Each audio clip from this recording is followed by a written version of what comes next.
夜は寒かったが、ルパレレストランは混雑していた。市内でもっと高級な場所の一つとして知られ、洗練さと在宅さに満ちていました。しかしその夜、異地蔵なことが起こりました。質素な服を着た地味な女性がレストランに入ってきた。市議員は彼女を見て抽出した。どうしてこんな素朴な女性がこの場所を予約できたのでしょうか。しかし、驚いたことにその女性は落ち着いてこう言った。私はドナ・ベアトリス・マルティンスです。予約があります。この女性は誰でしたか。彼女はどうやってこの高級レストランの使用を確保するのでしょうか。彼女は批判的な実現に直面したらどうするだろうか。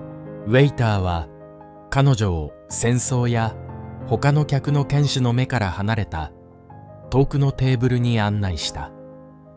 そこでドナ・ベアトリスは作り、他の人の態度を気にすることなく、まるで他の場所にいるかのようにメニューをめくり始めた。一方、若者の一団は彼の存在に気づき、笑いながら実礼な発言をし始めた。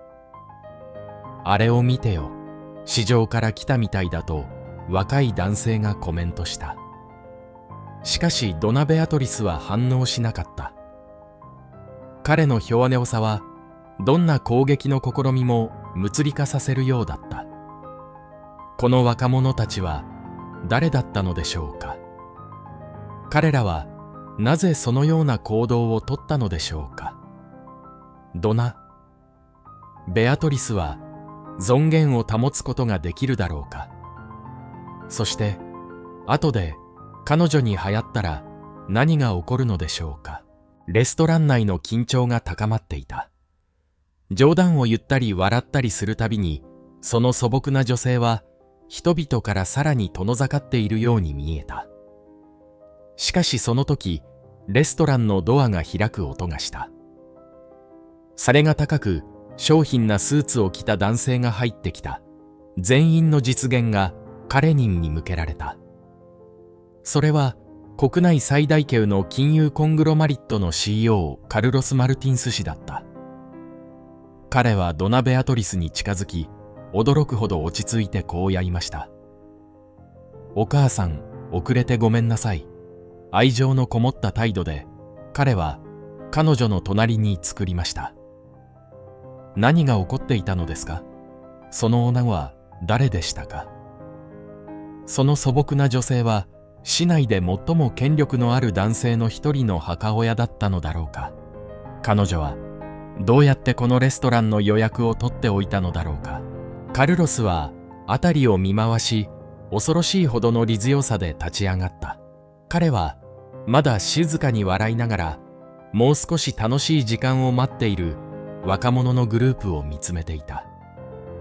しかし彼の存在はすぐに影響を与えました。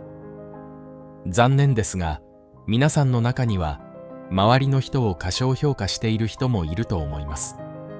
私の義、ドナ・ベアトリスは自分が今いる場所にいるために誰かの承認を必要としません。彼女は尊厳を保つために高価な淵や銀行口座の残酷に通っていません。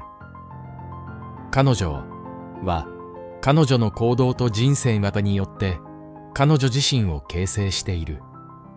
その後に続いた沈黙は絶対的なものだった。レストランの雰囲気が変わった。笑いが湧くみ、誰もが自分たちが想像していたよりもはるかに大きな事態に直面していることを理解し始めました。しかしカルロスは一体何を意味していたのでしょうか。どうして一説の女性の息子がこれほど影響力のある人物になったのでしょうか。彼は生涯を通じて何を学んだのでしょうか。そして笑っていた若者たちは今ならどう反応するだろうか。次に何が起こるでしょうか。緊張と驚きに満ちた夜に他に何が起こるでしょうか。カルロスはそこで止まりませんでした。彼は今や完全に投下している若者たちを見つめながら話し続けた。重要なのは何を着るか、どれだけ持っているかではありません。本当に重要なのは他人をどう扱うかです。真の淵は今ではなく人格の中にある。彼の隣につぶっていたドナ・ベアトリスは優しくみじ込んでこう受け加えた。カルロス、私たちは皆学びの瞬間を経験します。重要なのはその過程で人間性を使わないことです。国民の反応は急座に現れるだろう。若者たちは自らの罪を長おうとするだろうか。彼らは何かを学ぶでしょうか。この素朴な女性の物語には他に無視できない何かがあったのでしょうか。しかし大きな瞬間はまだ来ていなかった。実現とささやき声が向き渡った後、若者の一人が立ち上がった。彼はドナ・ベアトリスとカルロスのテーブルに近づいた。彼の顔には恥ずかしさと後悔の表情が浮かんでいた。申し訳ございません。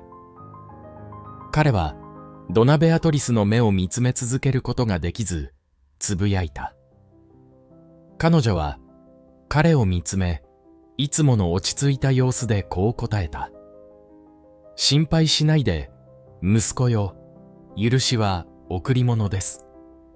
しかし、外見に関係なく、私たちは結平等であるということを決して忘れないでください。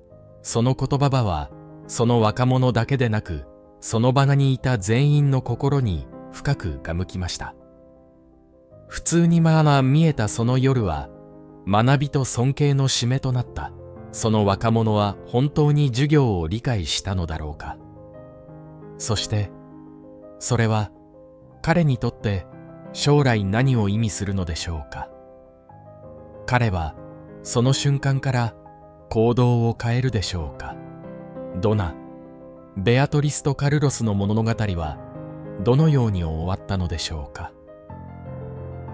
他に何を教えることができるでしょうか。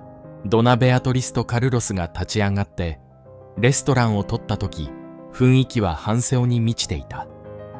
かつては単純な給食と思われたものが、今や尊厳、敬儀、人格から生まれる真の深というより大きなものの象徴となったのです。若者のグループは何を言えばいいのかわからず、しかし心の中に何か新しいものを感じながら彼が取っていくのを見守った。レッスンは教えられました。そしておそらくその夜、何かが永遠に変わってしまったのかもしれない。カルロスとドナ・ベアトリスは他に何を世界に教えることができるでしょうか。社会は人々が持っているものよりも、その人がどんな人であるかによって人々を評価するようになるでしょうか。そして謝罪した若者はこれからどうなるのだろうか。